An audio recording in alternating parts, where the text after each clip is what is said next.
27장. 너는 조각목으로 길이가 5규빗, 너비가 5규빗의 제단을 만들되 네모 반듯하게 하며 높이는 3규빗으로 하고 그 네 모퉁이 위에 뿔을 만들되 그 뿔이 그것에 이어지게 하고 그 제단을 노수로 싸고 재를 담는 통과 부삽과 대야와 고기 갈고리와 불 옮기는 그릇을 만들되 제단의 그릇을 다 노수로 만들지며 제단을 위하여 노수로 그물을 만들고 그 위 네 모퉁이에 놋고리 넷을 만들고 그물은 제단 주위 가장자리 아래 곧 제단 절반에 오르게 할지며 또 그 제단을 위하여 채를 만들되 조각목으로 만들고 노수로 쌀지며 제단 양쪽 고리에 그 채를 꿰어 제단을 매게 할지며 제단은 널판으로 속이 비게 만들되 산에서 내게 보인 대로 그들이 만들게 하라. 너는 성막의 뜰을 만들지니 남쪽을 향하여 뜰 남쪽에 너비가 100규빗의 세마포 휘장을 쳐서 그 한쪽을 당하게 할지니 그 기둥이 스물이며 그 받침 스물은 노수로 하고 그 기둥의 갈고리와 가림대는 은으로 할지며 그 북쪽에도 너비가 100규빗의 포장을 치되 그 기둥이 스물이며 그 기둥의 받침 스물은 노수로 하고 그 기둥의 갈고리와 가림대는 은으로 할지며 뜰의 옆 곧 서쪽에 너비 50규빗의 포장을 치되 그 기둥이 열이요 받침이 열이며 동쪽을 향하여 뜰 동쪽의 너비도 50규빗이 될지며 문 이쪽을 위하여 포장이 15규빗이며 그 기둥이 셋이요 받침이 셋이요 문 저쪽을 위하여도 포장이 15규빗이며 그 기둥이 셋이요 받침이 셋이며 뜰 문을 위하여는 청색, 자색, 홍색 실과 가늘게 꼰 배실로 수놓아 짠 20규빗의 휘장이 있게 할지니 그 기둥이 넷이요 받침이 넷이며 뜰 주위 모든 기둥의 가름대와 갈고리는 은이요 그 받침은 노시며 뜰의 길이는 100규빗이요 너비는 50규빗이요 세마포 휘장의 높이는 5규빗이요 그 받침은 노시며 성막에서 쓰는 모든 기구와 그 말뚝과 뜰의 포장 말뚝을 다 노스로 할지니라. 너는 또 이스라엘 자손에게 명령하여 감나무로 짠 순수한 기름을 등불을 위하여 네개로 가져오게 하고 끊이지 않게 등불을 켜되 아론과 그의 아들들로 회막 안 증거궤 앞 휘장 밖에서 저녁부터 아침까지 항상 여호와 앞에 그 등불을 보살피게 하라. 이는 이스라엘 자손이 대대로 지킬 규례이니라. 여러분 좋은 아침입니다.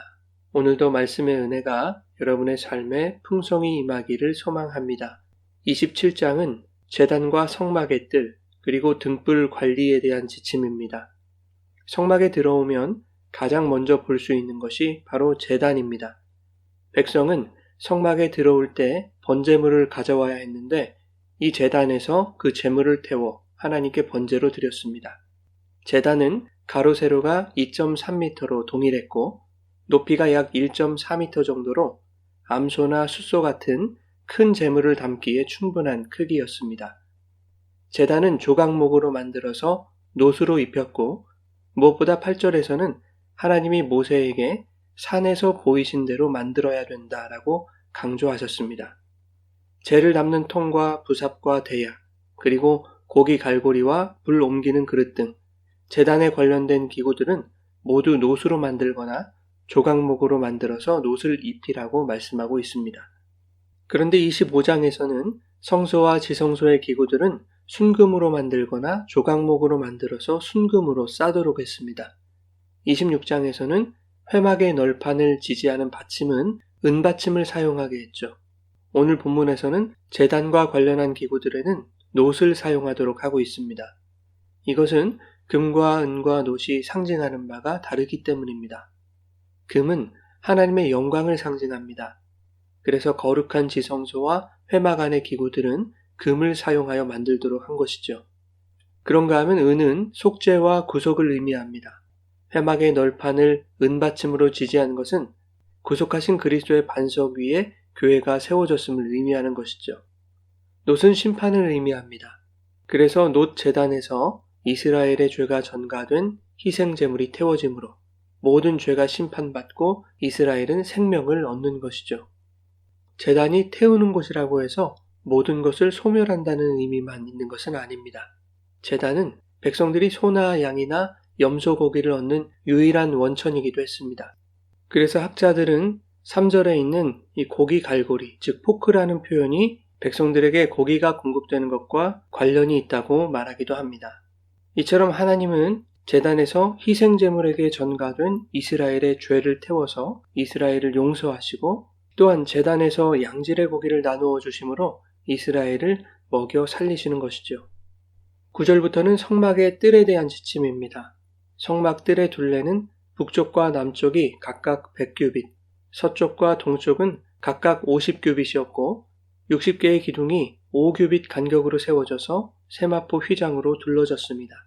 9절에서 말하고 있는 이 휘장은 염색하거나 수놓지 않은 회백색의 세마포를 말하는데 11절 이하에서는 이 휘장을 포장이라는 단어로 표현하고 있죠. 서쪽과 동쪽은 각각 50규빗이었는데 동쪽은 성막뜰로 들어가는 입구입니다. 그 입구를 3등분해서 좌측과 우측은 각각 15규빗으로 세마포 휘장을 둘렀고 가운데는 20규빗으로 유일하게 가늘게 꼰 배실로 수를 놓았습니다. 16절은 이렇게 말씀합니다. 뜰 문을 위하여는 청색, 자색, 홍색 실과 가늘게 꼰 배실로 수놓아 짠 20규빗의 휘장이 있게 할지니. 다른 곳과는 시각적인 차별을 두어서 그것이 입구라는 것을 나타내고 있는 것이죠. 그러나 성소와 지성소를 구분하는 휘장에서처럼 그룹을 수놓지는 않았습니다. 그룹이 의미하는 것은 하나님의 의와 거룩이기 때문에 그룹이 새겨진 곳은 죄인들이 출입할 수 없는 것입니다. 오직 제사장에게만 허락된 것이죠. 만약 성막 입구에 그룹이 수놓아져 있었다면 이스라엘 백성은 아무도 성막 안으로 들어올 수 없는 것이죠. 하나님은 성막의 입구를 청색, 자색, 홍색의 3색실로만 수놓게 하심으로써 모든 죄인들을 성막 안으로 초청하시는 것입니다. 그리하여 번제단의 제물을 드림으로 그들의 죄를 속하기 원하시는 것이죠. 20절부터는 등불에 관한 지침을 설명합니다. 등불은 성소 안에 있는 등잔대와 관련된 것이죠. 하나님은 회막의 성소 안에 있는 등잔대 불이 꺼지지 않도록 하라고 명하십니다. 제사장은 증거궤가 있는 지성소 앞 휘장 밖에서 항상 여호와 앞에 등불을 밝혀야 했습니다. 이것은 이스라엘 자손이 대대로 지킬 규례라고 말씀하고 있죠. 꺼지지 않는 불은 하나님이 언제나 이스라엘 중에 함께 하신다는 것을 의미하는 것이죠. 사랑하는 여러분, 하나님은 죄인들을 마다하지 않으시고 언제나 당신에게로 나아오는 문을 열어두셨습니다. 그 문이 바로 양의 문이신 예수 그리스도이죠. 그 문을 통해 나아오는 자에게 하나님은 어린 양 예수 그리스도의 희생을 통한 속죄를 허락하셨습니다. 또한 영원한 생명의 양식을 공급해 주셨고 늘 꺼지지 않는 빛으로 우리와 함께 하시며 성도의 길을 비추어 주시는 것입니다. 그러나 하나님이 제사장에게 감나무로 짠 순수한 기름을 등불을 위해 준비하게 하시고 끊이지 않게 등불을 켜도록 하신 것을 우리는 기억해야 합니다. 왕같은 제사장으로 부르신 성도들 또한 날마다 기도함으로 성령의 기름을 구해야 하는 것이죠. 그렇게 슬기 있는 처녀들처럼 성령의 기름을 사모하는 마음으로 살아갈 때 하나님은 그 기름으로 우리 안을 환하게 밝히셔서 하나님이 우리 안에 꺼지지 않는 불로 함께하고 계심을 알게 하실 것입니다. 꺼지지 않는 불이신 하나님이 죄인인 우리를 성막으로 초대하시는 그 부르심에 날마다 순종하여 그리스도의 구속의 은혜와 감격을 누리는 복된 인생 되시기를 예수님의 이름으로 축원합니다.